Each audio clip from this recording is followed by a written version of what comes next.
Sur les rives du fleuve Angobra, dans le sud-ouest du Ghana, les communautés de pêcheurs dépendent en grande partie des mangroves pour le bois de chauffe qui représente leur principale source de combustible pour la transformation du poisson.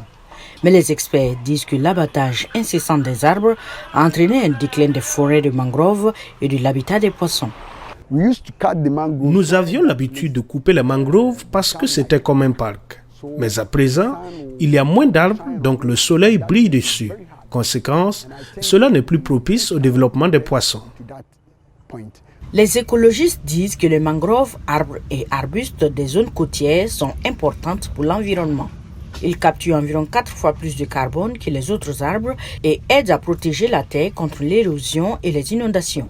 À l'échelle mondiale, elles représentent moins de 1% de toutes les forêts tropicales et elles sont menacées par la surexploitation et le développement des infrastructures, selon un rapport de l'Atlas mondial des mangroves. Au Ghana, le groupe à but non lucratif Npoano affirme que de multiples changements au cours de la dernière décennie rendent les mangroves encore plus vulnérables.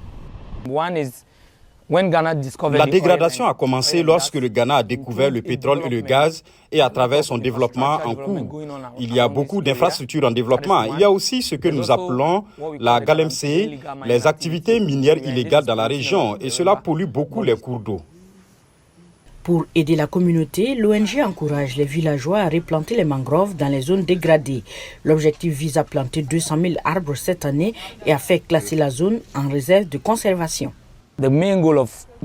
L'objectif du projet ou du programme est de formaliser la gestion de la zone du Grand Amanzoulé en la plaçant sous une réserve de biosphère. Nous avons réalisé qu'il y a beaucoup d'espèces menacées dans cette zone et que cette région sert également de principale source de subsistance pour les communautés.